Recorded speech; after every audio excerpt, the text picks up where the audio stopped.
He said this is an unprecedented night on Sanibel. He said never in their history have they had an officer shot here on the island. He wants everyone to know that the suspect is in custody, that everyone is okay. The Dunes neighborhood, as you can see, is still locked down behind me. That's because they're finishing up their investigation. So we will have much more on this coming up on Wink News at 11. FHP tells us a Toyota Corolla tried to make a U-turn here on Gunnery Road and it T-boned a Dodge Charger. The driver of the Corolla died from their injuries. Well, the energy is absolutely infectious. We just had several speakers talk, and you can hear the music's going now. They said Donald Trump will be here any minute, and several thousand are in attendance, and they're all waiting to hear from the presidential hopeful. Well, so far, all I can tell you is what I see, and what I see is a really banged up police car. I want to go ahead and show you that now. Police say 19-year-old Brian Prado crashed into these vehicles here off Chiquita Boulevard, totaling several of them and severely injuring himself. Amazingly, this was his second crash of the night. The victim told me that she was supposed to be staying right here at Glen Manor condos, but John Hayes had no plans of leaving his condo for the visitors. I spoke to several neighbors and they all describe him as very quiet and polite. They say he did have a couple past arrests but was well on his way towards a better life. A coffee pot may be to blame for the destruction you see behind me. She says she also heard one pop followed by a second pop, and she says she thinks these two propane tanks may be to blame for igniting the fire. He was just saying that we always tell our guys just to be safe out there, and again, that officer was shot and is at Lee Memorial. That suspect was also shot in that gunfire over in the Dunes neighborhood. God wouldn't give you anything you couldn't handle, you know, and he's given me that, and I'm going to handle it, and I'm going to adjust. You know, it's just another bump in the road, how I look at it. Surrounded by letters of encouragement and his family, swamp buggy racer Tyler Johns is recovering after losing his arm in a freak airboat accident a few weeks ago. His left arm was severed in the propeller. You're fighting for your life at that point. You know, you want to live, so you're going to do everything possible to get you home, you know, to get you back safe. John says his saving grace was a trauma nurse on a boat who just happened to find them. We say they're angels in the swamp, but that's God, you know, placing people where they need to be. 4 surgeries later, with the 5th one just days away on Tuesday. John says he's getting used to his reality, living life with just one arm. A lot of learning curves, pain, but, you know, I'm happy to be alive, so that's kind of trivial to everything else, you know. And as for his swamp buggy career. Swamp buggy career, you know, I still believe I have a career in swamp buggy. You know, they haven't put out any rules that say that you can't drive one-handed, so not yet anyways. On the Night Beat, Ellen Thalls, Wink News Now.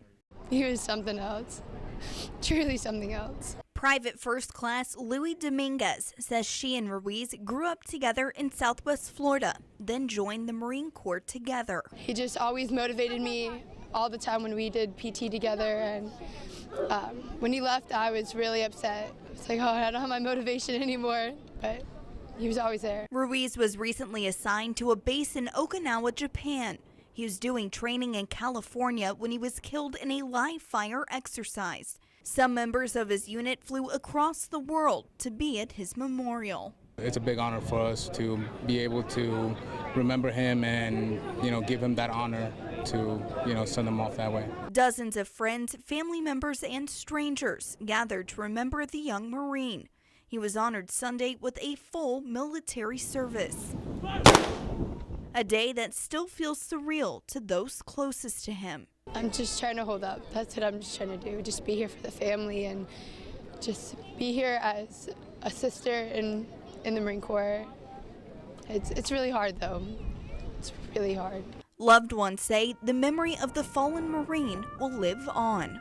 Austin was such a really good guy, and he will forever be remembered. We've been in situations where it's every day at school you're not sure what's going to happen or the phone call you're going to get. Mother Ellie Hagan says life with their son Max, who has autism, can be challenging at times. He has a lot of anxiety, and he can express that with self-injurious behavior or aggression towards others. Max is one of the kids in exceptional student education at Cypress Lake High School, a program that helped inspire the Movement Room. I wanted to create a place where they could go many times throughout the day and be stimulated with vision, touch, hearing. The room was painted by art students and has a calming ocean theme, along with a projection of underwater life and many activities for students like Max to enjoy. Whether it's a calming aquarium or some movement balls or a small trampoline that he can jump on for a few minutes. It's those types of things and the sensory input that he needs in order to continue to be focused. That's the goal of the room, to create a space for students with disabilities to find peace, a kindness that warms a mother's heart. Every day is challenging when you have a child on the autism spectrum or any disability. And to know that you have a place where you feel confident that your child is going to be during the day with people working really hard to make them as successful as possible. There's just no words for it. Ellen Thalls, Wink News Now. Well, they're saying it's been a very emotional day for so many of his loved ones and everyone that's been on the scene today. They say that he had been in trouble with the law before, but had turned his life around. So to find out he had been shot was devastating. I don't even know how to tell my son that your dad, as great as he was, all the gifts and talents and treasures he's given you, he's gone. I can't process that. Brittany Rouse is in mourning after her 11-year-old son's father was gunned down earlier today. But I had nothing but love for him. I didn't want to see him go through. I don't want to ever see him under no blue tent. Police say the shooter was in the bed of a black pickup truck and opened fire, hitting and killing Victor Johnson. The truck was later found at West Chase Apartments. Wink News is learning Johnson had run-ins with the law before, including 8 arrests in Lee County. One of those was for a homicide. But family members tell us that's not the man he was today. He was a good-hearted person. I mean, if you need it, he'll give it to you. Rouse says the only way the circle of violence is going to end is for people to step up and speak out, even if it's hard. Stop being spectators and become participators. I don't know who did it, but I'm sure someone out there that does. So maybe you should take this opportunity, whomever you are, and think, yeah, my tears aren't yours today, but you keep it up, they will be yours. And I asked Rouse if she had anything to say to the shooter, and she told me that she hopes that he gets right with God. Now, if you have any information, you are asked to call police. She definitely survived the fight. This is the new Abigail, a far cry from the barely alive, severely mangled dog rescued from a Miami dogfighting ring just 16 days ago. She's filled so many people's hearts with joy and kindness and hope. Rescuer and foster mom Victoria Frazier says this sweet, bubbly, squirmy girl is recovering well. It's overwhelming. It is really overwhelming, but it's so heartwarming and fulfilling. I mean, it was so worth it. Her personality and her bonnets have attracted the attention of thousands on social media.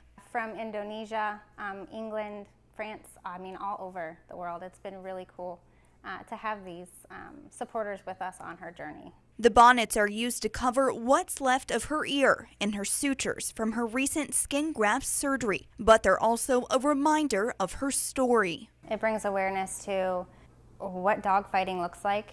It brings awareness to people that didn't even know it existed. The road to recovery is hard, but with a lot of love to give, Abigail is well on her way. And everywhere she goes now, people know her story. We went to Lowe's, PetSmart. I mean, we were in a few different places yesterday, and they're like, we're following her. We know her story. Ellen Thalls, Wink News Now. In breaking news, first at 6, one person is dead after a nasty car crash in Hendry County. Florida State Troopers say it happened on County Road 835 in Clewiston just after 10 last night. And on the docket today, a man accused of murdering a Fort Myers man is due in court.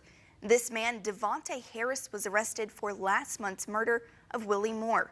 You may remember Moore was found shot to death behind this unfinished Fort Myers racetrack gas station off US 41. And now to a disturbing crime. A mom was robbed while bringing her kids with disabilities into their school. It happened at Sunshine Elementary in Lehigh Acres. The mom says she left her purse on the passenger seat while helping her kids get out of the car. And that's when a crook went into her vehicle and grabbed her purse and took off. A man is behind bars this morning accused of setting his mother's house on fire. It happened back in April on Pondella Circle in North Fort Myers. The home was a total loss. Investigators arrested Victor Christmas Jr. They say he burned the house down because he was mad his mom kicked him out. Right now he's being held on a $100,000 bond. Betrayed and cheated. That's how some people feel who bought tickets to slide down this big bridge in Fort Myers.